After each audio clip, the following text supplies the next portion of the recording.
I'm PC Paul. I've been a police officer here for 16 years and in January I reverted to Islam. Alhamdulillah, I'm very happy. Assalamu alaikum brother, how are you?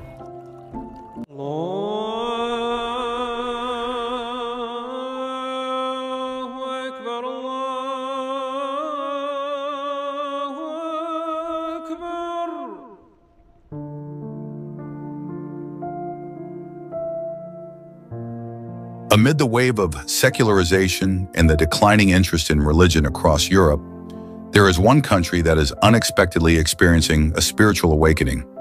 A nation once known for its grand churches and Christian traditions is now witnessing a very different scene. Mosques are filled with worshipers, while churches are slowly being abandoned. Yes, this is England, the land of Queen Elizabeth, which is now gradually transforming into a more Islamic society. Did you know that over the past decade, the UK has experienced a remarkable phenomenon? Churches are growing empty, the number of Christians is declining, while the number of converts to Islam continues to rise. It is estimated that around 5,000 people embrace Islam in the country every year. In fact, the city of London is now dubbed the most religious city. So, what are the facts behind this? Let's explore together. But before we begin, if you'd like to request a discussion on the development of Islam in another country, feel free to leave a comment below. In 2019, the growth of the Muslim population in the UK reached its highest record in history. At that time, the Muslim population reached 3.2 million people. According to The Sun, in some areas of London, nearly 50% of the residents are Muslim. Based on an analysis by the Office for National Statistics, if this trend continues, the UK could be dominated by a Muslim population within the next 10 years. For comparison, 2011, 2.7 million Muslims. 2019, 3.2 million Muslims. 2022, 3.9 million Muslims. 2024, 4.1 million Muslims. This means that in less than 15 years, the number of Muslims has nearly doubled, according to calculations by the Pew Research Center. Quoted from SaudiGazette.com in an article titled, "Britain Becoming More Islamic, Mosques Full, Churches Empty," it is stated that the face of Britain is becoming increasingly Islamic. Hundreds of official Sharia courts are now operating in London, and hundreds of new mosques have been built across the country. There are reportedly 423 new mosques in London alone, most of which are filled to capacity during prayer times. In contrast, many churches are now empty and lack congregants. For example, St. George's Church in East London, which has a capacity of 1,230 people, was only attended by 12 worshippers during the Eucharist celebration. Meanwhile, St. Mary's Church, with a capacity of 1,000 people, was attended by only 20 congregants. Before we move on to London, now dubbed the religious city, let's take a look back at the history of Islam's arrival in Britain. Islam first entered Britain in the 18th century, brought by sailors from the Bengal region of India. However, the presence of Muslims had already begun to be seen as early as the 16th century during the reign of Queen Elizabeth I. At that time, as England was shunned by the Catholic Church of Europe, Queen Elizabeth established trade and political relations with several Islamic nations, such as Morocco, the Ottoman Caliphate, and the Persian Empire. Over time, Muslim diplomats, merchants, musicians, and translators came and settled in London.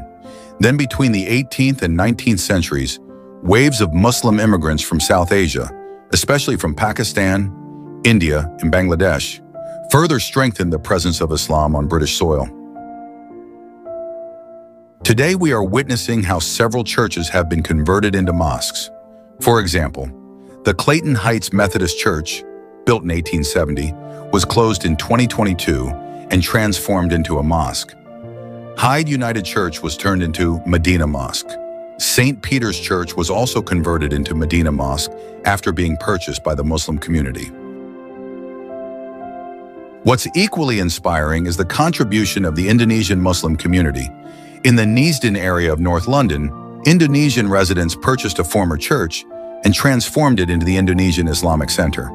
The building, worth 27.2 billion rupiah, was officially inaugurated as a mosque on December 4th, 2022. This mosque has become a hub for religious activities, moderate Islamic outreach, and also strengthens religious diplomacy between Indonesia and the United Kingdom.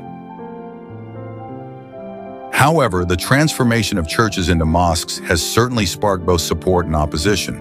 Some see it as a loss of historical value, but we cannot ignore the reality that the number of Christians in the UK continues to decline. According to the 2021 census, the number of Christians in England dropped below 50% for the first time in history. In 2011, 59.3%. In 2021, only 46.2%. Meanwhile, the Muslim population rose to 6.5% of the total population. Today, London is known as the most religious city in the UK. This became even more evident when Sadiq Khan, a Muslim, was elected as the mayor of London. He made history as the first Muslim mayor in Western countries and was even elected for 3 consecutive terms. Sadiq Khan is known as a human rights lawyer and an advocate against discrimination. He has become a symbol of London's diversity, liberalism, and cosmopolitan spirit. Muslim life in London is now rich and vibrant. Mosques like the London Central Mosque are always bustling with worshippers. Social, cultural, and religious outreach activities continue to grow. During Ramadan, the city transforms into a spiritual atmosphere. Mosques are packed and restaurants stay open until midnight. All of this proves that Islam in the UK is not just present, but thriving and contributing. This is why many refer to London as the most religious city in Europe. May this information broaden our understanding and strengthen our faith. Don't forget to leave a comment and like this video if you'd like us to discuss the growth of Islam in other countries.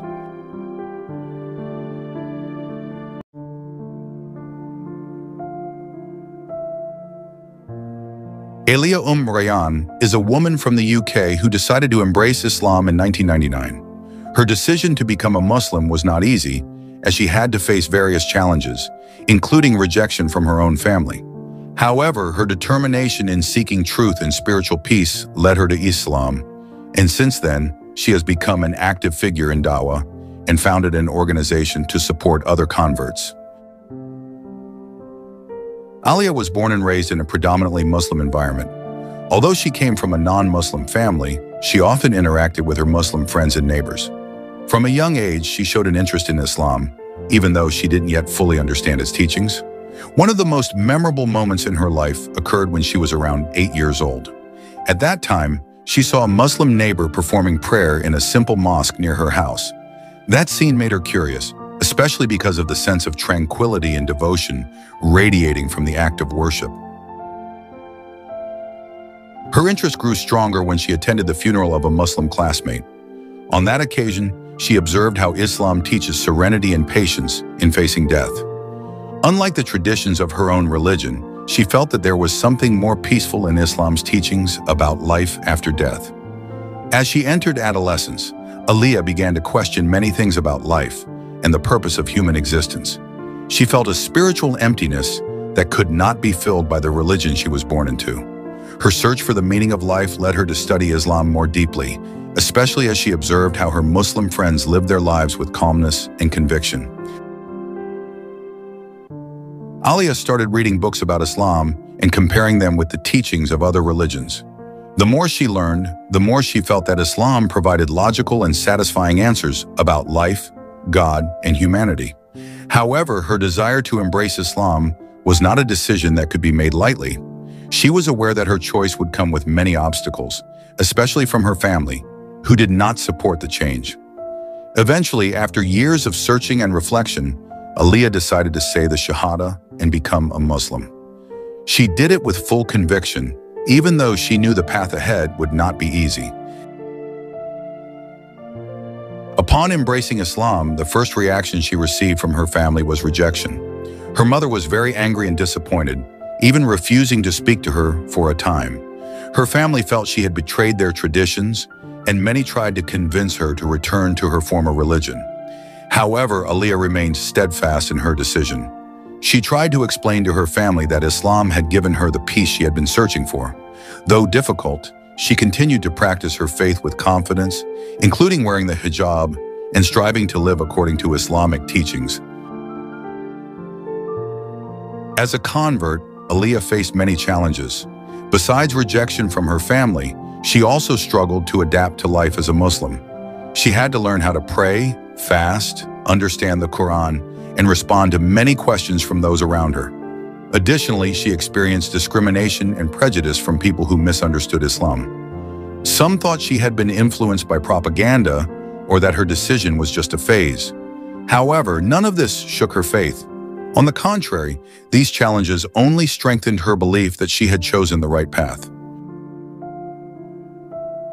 After living as a Muslim for several years, Aliyah realized that many other converts face similar challenges. Many lack support from family or community, leaving them feeling isolated and struggling to consistently practice Islam. In 2010, Aliyah founded Solace UK, a charity organization aimed at helping female converts who experience difficulties after embracing Islam. The organization provides guidance, emotional support, and various programs to help converts adjust to their new lives as Muslims. Through Solace UK, Aliyah and her team have helped thousands of female converts who face various challenges, from family rejection to social pressure. The organization has become a refuge for those who feel alone and need support in their spiritual journey.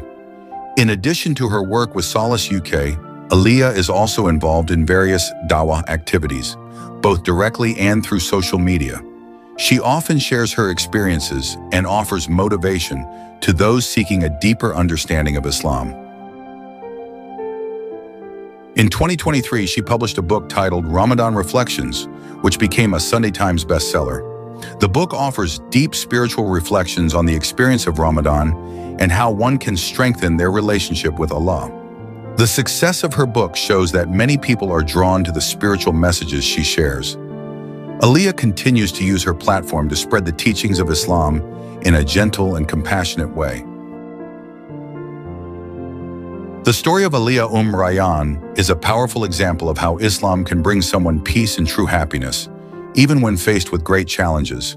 From a seeker of truth who faced family rejection to the founder of an organization that supports thousands of converts, her life journey is proof that faith and perseverance can overcome any obstacle. Through Solace UK and her work, Aliyah continues to inspire many people to draw closer to Allah and discover the true meaning of life. Her journey teaches that embracing Islam is not just about changing beliefs, but about finding inner peace and becoming a better person.